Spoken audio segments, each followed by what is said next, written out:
अच्छा छात्र, आज मैं आपको जरिया कहानी का उद्देश्य बताऊंगी। पहले हमें जरिया कहानी पाठ और जहाँ जरिया कहानी का सारांश भी हम जान चुके हैं।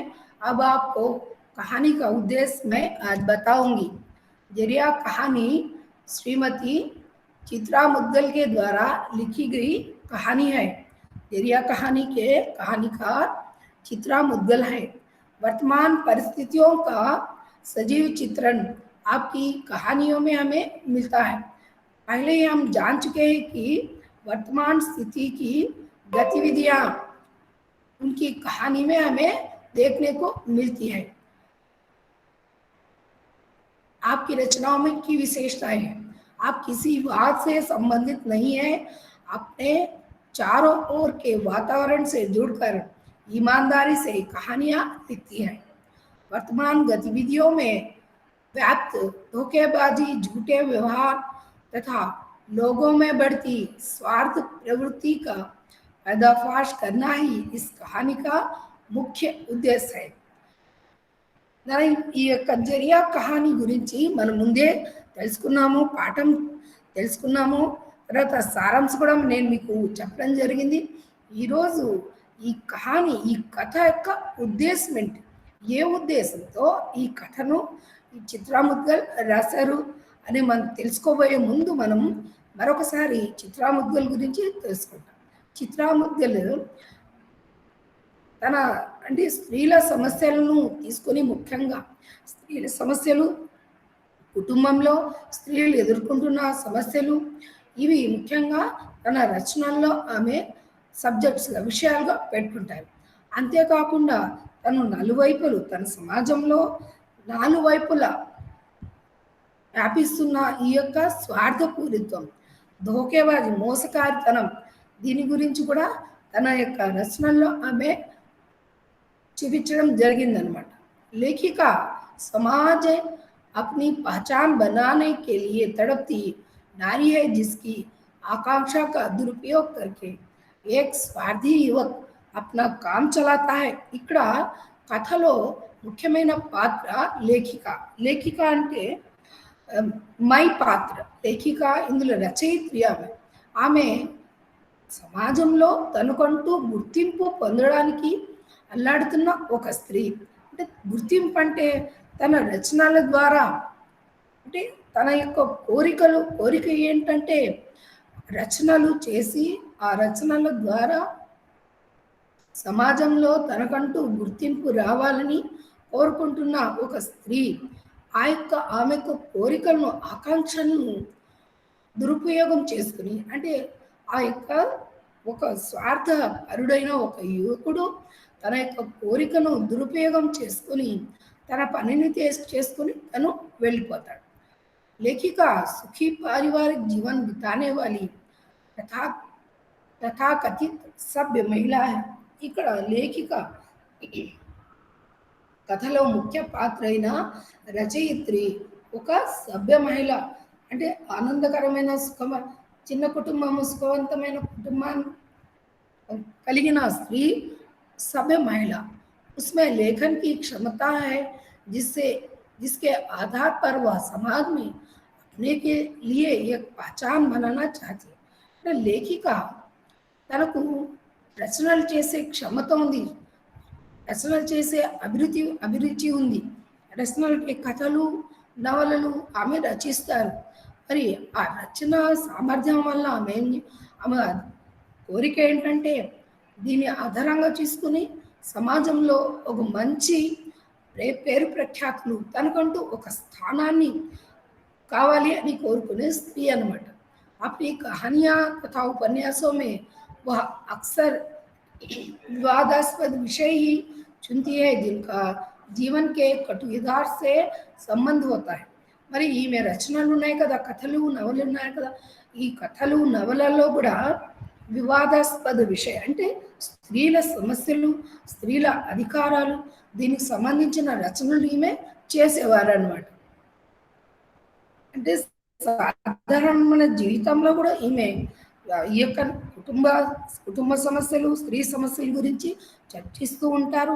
మరియు ఆ యొక్క సమస్యల్ని తన రచనల్లో కూడా ఈమె రాయడం జరుగుతుంది. అలాంటి సభ్య మహిళ, ఆధునిక మహిళ మన लेखिका रचयित्री। विवेक नामक युवक पत्र के द्वारा सूचित करता है कि उसकी कहानी को दूरदर्शन फिल्मीकरण हेतु चयनित किया गया है और जल्द ही उसका प्रसारण भी होने वाला है। कहानी में भी आपको मैं बता चुकी हूँ। उससे लेखिका को विवेक बत्रा नामक युवक से परिचय होता है। నేను కథలో కూడా మీకు ముందే చెప్పాను. వివేక్ బత్రా అనే వివేక్ అనే యువకుడితో ఈ రచయిత్రికి పరిచయం ఏర్పడుతుందన్నమాట. అతను ఆ పరిచయం తర్వాత ఒక లెటర్ రాయడం జరుగుతుంది. ఏం రాస్తాడంటే वह सूचित करता है कि पत्र में लिखकर उसे सूचित करता है మీ యొక్క కథ ఒక కథ దూరదర్శన్లో ఫిల్మీకరణ హేతు ఫిల్మీకరణ దాని సినిమా తీయడానికి గాను సెలెక్ట్ చేయబడింది అని లెటర్లో రాస్తారు. यह विवेक नाट्यालय का भूतपूर्व छात्र है तथा दूरदर्शन के अधिकारियों से उसके अच्छे खास संबंध भी हैं. ఈ యొక్క వివేక్ బత్రా ఎవరంటే నాట్య విద్యాలయలో ఓల్డ్ స్టూడెంట్, భూతపూర్వ ఛాత్ర, ఓల్డ్ స్టూడెంట్ అన్నమాట. తర్వాత ఇతనికి దూరదర్శన్ అధికారులతో మంచి సత్సంబంధాలు కూడా ఉన్నాయి. సంబంధాలు ఉన్నాయి. ఈ యొక్క దూరదర్శన్ గురించి అతనికి బాగా తెలుసు. वह अनुभवी रंगकर्मी है और फिल्मी जगत में प्रवेश पाना चाहता है. उसकी एक इच्छा है. అతను మంచి స్టేజ్ యాక్టర్ అన్నమాట. అనుభవపూర్వక మంచి మంచి డ్రామాలు స్టేజ్ యాక్టర్ అన్నమాట. అలాంటి అతనికి అతని మనసులో ఫిల్మీ జగత్లో అంటే ఫిల్మ్ ఇండస్ట్రీలో అతనికి ఒక మంచి మంచి యాక్టర్ కావాలని అతని యొక్క కోరిక.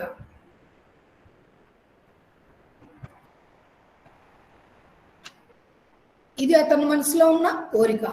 अगले पत्र में वह बताता है कि मुंबई से फिल्म की स्क्रीनिंग टेस्ट के लिए उसे बुलावा आया, किंतु वह नहीं तय कर पा रहा है कि कहाँ रहना. మరొక లెటర్ రచయిత్రికి రాస్తాడు.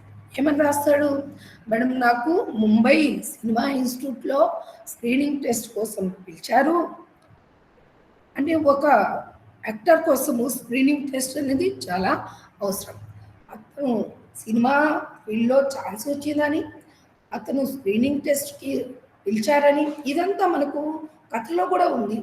ఈ యొక్క ఉద్దేశం తెలుసుకోవాలంటే ఇవన్నీ మనం ఖచ్చితంగా మరొకసారి చదవాల్సిందే.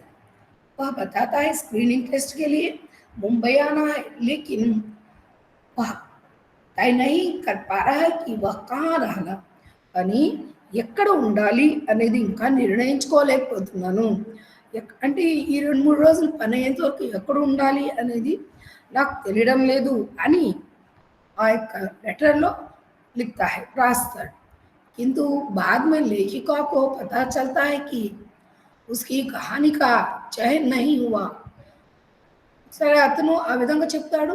ఇది విన్న తర్వాత రచయిత్రి లేఖిక సోస్తి హేకి రచయిత్రి ఆలోచిస్తారు. ఏమని ఆలోచిస్తారంటే, నేను వివేక్ బత్రాను పిలిస్తే అతను వచ్చి ఇక్కడ నా దగ్గర తనకు స్టే ఇస్తే, నివాసం ఇస్తే నాకు ఎంతో ఉపయోగంగా ఉంటుంది. यदि विवेक फिल्मी जगत में प्रवेश करेगा तो उसकी रचनाओं को फिल्मी जगत में भी मौके मिलेंगे. అంటే ఈ విధంగా రచనలు తనకు నేను కానీ మన ఇంట్లో కానీ ఎక్కడైనా అతని నివాసం ఏర్పరిస్తే నాకు ఆ యొక్క భవిష్యత్తులో చాలా ఉపయోగకరంగా ఉంటుంది. ఎందుకంటే వివేక్ సినిమాలో చేరిపోతే నాకు మంచి అవకాశాలు వస్తాయి. నా రచనలను కూడా అతను సినిమా ఫీల్డ్లో పరిచయం చేయడానికి అవకాశం ఉంటుందని ఆమె ఆలోచించి अतः वह अपने घर में उसे टहलने के लिए स्वागत करती है.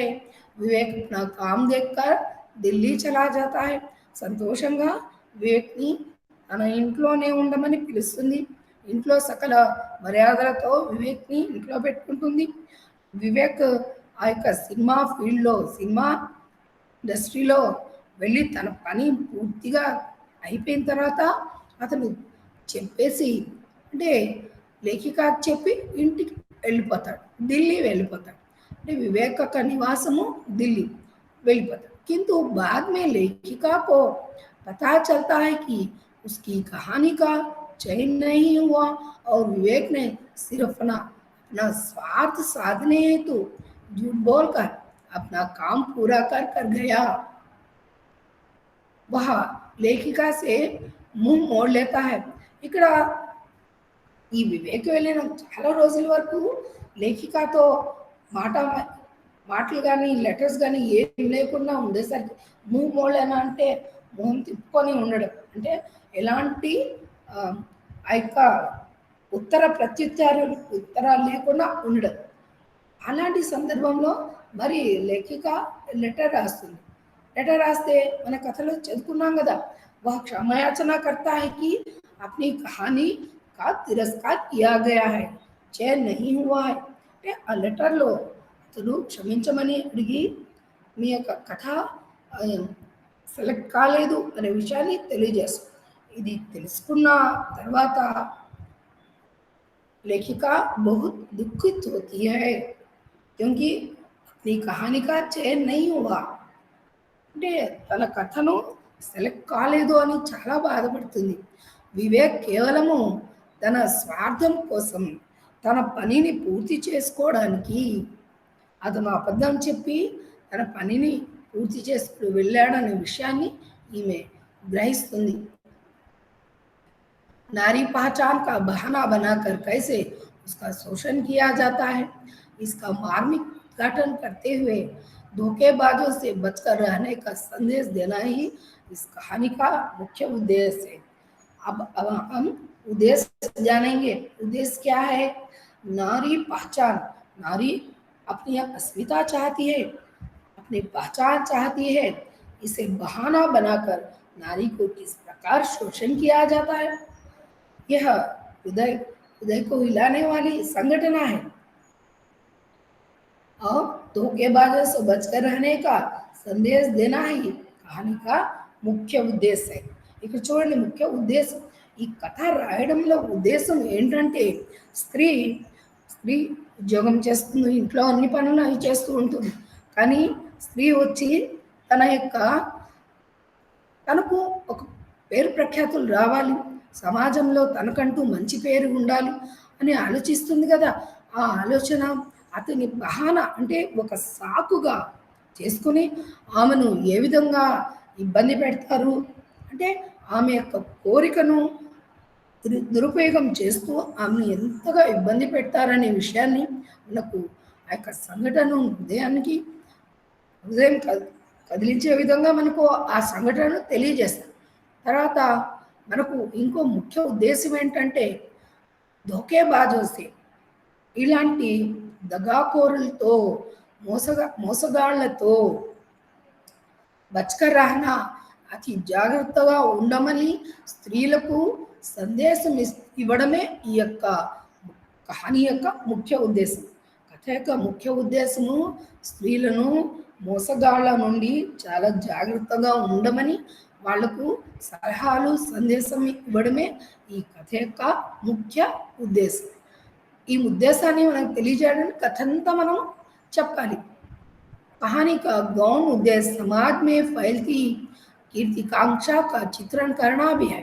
అంటే ఈ సమాజంలో వ్యాపిస్తున్న స్వార్థపూరితం మన సంతోషాని కోసం अपनी इच्छा के लिए, अपने संतोष के लिए सामने लोगों को నష్ట देना, అంటే మన సంతోషాన్ని కోరుకుంటూ ఎదుటి వాళ్ళకు మనము ఏ విధంగా మోసం చేయాలనేది इसी का कांक्षा के चलते लेखिका कैसे उनके महिलाओं के कारण विवेक जैसे लोगों को ठगने का मौका मिल जाता है. ఇలాంటి అంటే మహత్వాకాంక్షలు, ఇది మహత్వాకాంక్ష కాదు, ప్రతి స్త్రీ కోరుకుంటే తప్పేం లేదు. తను లేఖిక రచన చేస్తుంది, తన రచయిత్రి, ఆ రచయిత్రి అనే విషయం సమాజంలో తెలియజేయాలనేది అది కోరుకోవడం తప్పు కాదు. కాకపోతే వివేక్ లాంటి మోసగాళ్ళతో ఈ విధంగా ఆమె వ్యవహరించడం, వివేక్ ఆ విధంగా ఆమెను మోసం చేయడం అనేది ఈ కథలో మనకు చూపించడం జరిగింది. साथ साथ आधुनिक जीवन के अनेक पहलुओं का चित्रण करना भी कहानी का एक अन्य ఉద్దేశం. మరొక ఉద్దేశం ఏంటంటే సమాజంలో వ్యాపించి ఉన్న మోసగారితనం, తర్వాత స్వార్థపరత్వం ఆధునిక సమాజంలో ఏ విధంగా ఉంది ఇవన్నీ మనకు తెలియజేయడం అన్నది కూడా ఈ యొక్క కథలోని మరొక ఉద్దేశం. ये हुआ कहानी का उद्देश्य. मैं अब आपको शीर्षिका शीर्षक शीर्षक का मतलब ये शीर्षक जो कहानी का शीर्षक है क्या है उसका जरिया. ये जरिया क्यों रखा? जरिया का मतलब ये आधा साधनम से तेलुगु में साधनम कहते हैं. इसे जरिया बनाकर उसको एक वस्तु के रूप में उसकी उपयोग करके इस कहानी में उस स्त्री को, लेखिका को ठगाता है. वही शीर्षक की सार्थकता मैं आपको अब बताऊंगी. जरिया कहानी के शीर्षक की सार्थकता. जरिया कहानी की शीर्षक है, इसकी सार्थकता. जरिया कहानी की लेखिका चित्रा मुद्गल है. इस कहानी में आपने समाज में व्याप्त स्वार्थ प्रवृत्ति और नारी शोषण का मार्मिक ढंग से चित्रण किया है. मैं बारंबार आपको बताती जाती हूँ, आप इसे अच्छी तरह सीख लीजिए, क्योंकि चित्रा मुद्गल के बारे में एक बार, दो बार, तीन बार तो सीखना ही है. चित्रा मुद्गल की कहानी श्रेष्ठ कहानी है जरिया. इसमें चित्रा मुद्गल ने क्या है समाज में व्याप्त स्वार्थ प्रवृत्ति और नारी का शोषण का मार्मिक चित्रण किया है. कहानी का मुख्य पात्र मई एक लेखिका है. वह मुंबई शहर में सुखी और संतुष्ट पारिवारिक जीवन बिताने वाली है. वो सभ्य महिला है, आधुनिक महिला और सुखी संतुष्ट पारिवारिक जीवन बिताने वाली एक महिला है. उसका पति इंजीनियर है और उसके 2 बच्चे भी हैं. ఇక్కడ నేను జరియా అనే శీర్షికను హెడ్డింగ్ ఉంది కదా, అది ఎందుకు పెట్టారు అనే దాని గురించి ఇక్కడ చెప్తున్నాను. చెప్పే ముందు చిత్రా ముద్గల్ గురించి చెప్పాను. తర్వాత ఈ కథలో ముఖ్యమైన పాత్ర మై పాత్ర.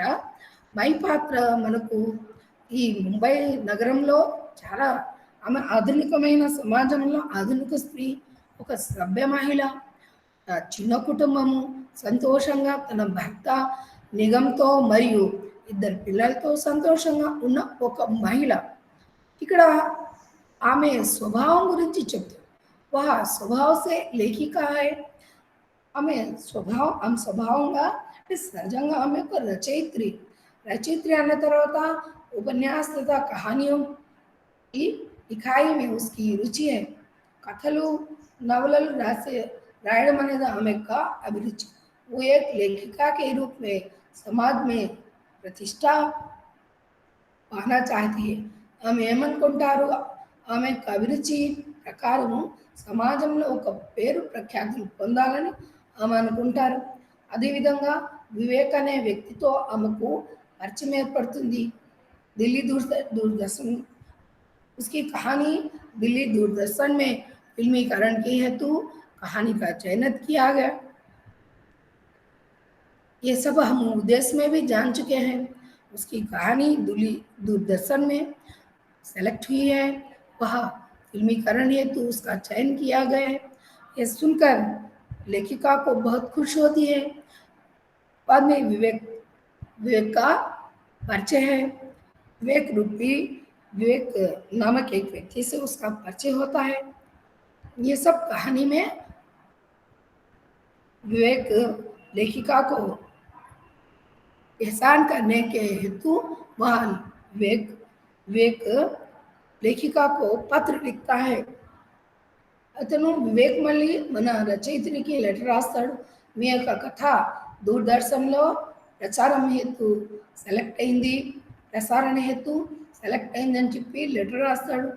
बाद में विवेक यह भी पत्र लिखता है कि उसे मुंबई में फिल्मी जगत के एक निर्माता से बुलावा आया है, उसकी स्क्रीनिंग टेस्ट हेतु होने वाली है, స్క్రీనింగ్ టెస్ట్ होने वाली. ఆ తర్వాత మరొక లెటర్ రాస్తారు. అదేంటంటే ముంబైలో ఈ యొక్క ఫిల్మీ ఇండస్ట్రీలో నాకు ఛాన్స్ వచ్చింది, స్క్రీనింగ్ టెస్ట్ కోసం నన్ను పిలిచారు, కానీ ठहरने के लिए उसे जगह नहीं मिली, ఉండడానికి ప్లేస్ లేదు. ఎందుకంటే నేను కొత్త, ముంబైకి కొత్త, నాకు ముझे पहचानने वाले वहाँ कोई नहीं है, నన్ను గుర్తుపట్టే వాళ్ళు ఎవరు లేరు అని रचयित्री ఒక లెటర్ రాస్తారు. रचयित्री खुशी खुशी उसे अपने घर में आने के लिए कहती है, वह आकर अपना काम देकर चला जाता है. సరే లేఖిక లెటర్ రాస్తుంది. ఆ లెటర్ అందుకొని వివేక్ తన ఇంటికి వస్తాడు. ఇంట్లో ఉండి తన పని తను చూసుకుని వెళ్ళిపోతాడు. किंतु बाद में लेखिका को पता चलता कि उसकी कहानी का चयन नहीं हुआ. ये सब तो देखो बाद में उसे पता चलता है उसकी कहानी का चयन नहीं हुआ. वो तो दुख होती है, दुखित होती है, लेकिन वहाँ झूठ बोलकर आश्रय पाया है. लेखिका का पति समझाता है कि आजकल ये सब मामूली है. वो दुखित होती है. ఎప్పుడైతే లేఖిక రచయిత్రి బాధపడుతూ ఉంటే తన భర్త నిగమ సంజాన అంటే నచ్చ చెప్తున్నాడు. ఏమని? ఈ సర్వసాధారణం, ఈ విధంగా మోసం చేయడం అనేది సర్వసాధారణం అనేది చెప్తాడు. कहानी में वर्तमान समाज की गतिविधियों में बढ़ती स्वार्थ प्रवृत्ति तथा लोगों की यूज एंड थ्रो वाली मानसिकता का वास्तविक चित्रण किया. ఈ కథలో మనకు స్వార్థపూరిత్వం ఉంది. అదే కాకుండా యూజ్ అండ్ త్రో, మనం కూడా ఎవరికైనా ఏదైనా సాయం చేస్తే దానికి వాళ్ళు కృతజ్ఞతలు తెలియజెప్పకపోగా మనల్ని వాడుకుంటారు, మనల్ని సాధనంగా వాడుకుని వాళ్ళ పనులు వాళ్ళు చేసుకుని యూజ్ అండ్ త్రో వాడుకుని విసిరేయడం. ఆ విధంగానే ఇక్కడ వివేక్ బత్రా लेखिका का दुरुपयोग करके उसकी चाह का दुरुपयोग करके अपना काम करके चला जाता है. लेखिका चाहती है विवेक जैसे लोगों को जरिया बनाकर दूरदर्शन फिर बाद में फिल्मी जगत में प्रवेश कर जाए. विवेक की सोच अलग है. లేఖిక ఇక్కడ రచయిత్రి ఏమనుకుంటుంది? ఈ యొక్క